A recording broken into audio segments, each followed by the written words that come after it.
কারো মৃত্যুর পরে এভাবে কান্না করা না জায়েজ, এটা ঠিক না। নুহা এটাকে বলে আরবিতে নুহা, মাতম করা, মাতম করে কান্না। বিলাপ বাংলাতে আর একটু শব্দ হলো বিলাপ, বিলাপ করে কান্নাকাটি করা, এটা নিষেধ। যদি এরকম ভাবে বিলাপ করে কান্নাকাটি করা হয় এটার জন্য মাইয়িতকে শাস্তি দেওয়া হবে।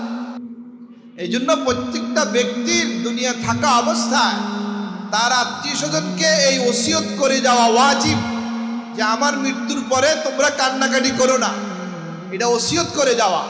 আলহামদুলিল্লাহ আমি বাসায় ওসিয়ত লিখছি, বাচ্চাদেরকে ওসিয়ত যে আমার মৃত্যুর পরে তোমরা কি কি কাজ করবা, এটা আমি ওসিয়ত লিখে দিয়েছি প্রায় 10 বছর আগে। এখন কয়েকদিন পর পরে বাচ্চাদেরকে খুলে খুলে পড়াই, পড়ো তো কি ওসিয়ত লিখছি, এই কয়েকদিন আগেও পড়াইছি। দেখো আমার মৃত্যুর পরে যেন এটা না হয়, কয়েকটা ওসিয়ত করবেন। 1 নম্বর ওসিয়ত, আমার মৃত্যুর পরে কান্নাকাটি করবা না। হ্যাঁ কান্নাকাটি হবে, চোখের পানি পড়বে, আওয়াজ হবে। কান্না না করে থাকতে পারবে? কান্না হবে কিন্তু চোখের পানি বের হবে, মুখে কি হবে না, আওয়াজ হবে না। আমি আপনাদের এখানে যারা আছে সকলকে বলবো সবাই ওসিয়ত করবে তো ইনশাআল্লাহ। হ্যাঁ, 2 নম্বর যে আমার মৃত্যুর পরে তোমরা আমার যত দ্রুত পারো গোসল দেওয়ার ব্যবস্থা করবা, দ্রুত, যত দ্রুত গোসল দেওয়ার ব্যবস্থা করবা। আর আরেকটা বলছি, এখন তো তরতিব শুরু হয়ে গেছে মাইকে এলান দেওয়া, মাইকে এলান দেয়।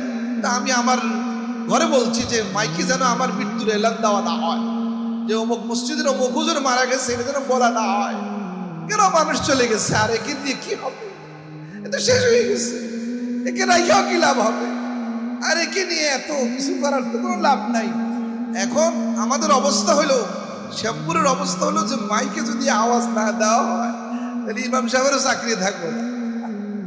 কথা ঠিক না বেঠি?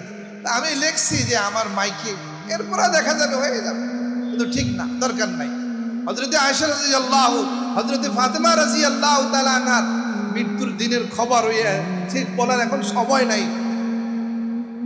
2 জন মাত্র, আর এক কোণা খালি, খাটের এক কোণা কি খালি, 3 জনে ধরে নিয়ে যেতেছে, এক সাহাবী আর হযরত আলী আর ওনার ছেলে নিয়ে যেতেছে, যে এলান করবেন না, আমার এলান করবেন না, আর দিনের বেলায় আমার কবর দিবেন না, রাত্রিতে অন্ধকারে সময় আমাকে কবর দিবেন।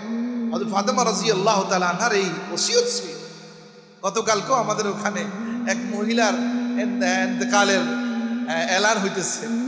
আমি মনে মনে কিছু বলার তো আমার নাই, শক্তি লাগি না, কি হবে এটা, একজন মহিলার এলান, কি হবে, কি হবে এটা, এলান করো, যা ইচ্ছা তা করো, কি করা যাবে, নিষেধ করলে তো মুশকিল। আল্লাহ তাআলা আমাদেরকে আমলের তৌফিক দান করুন।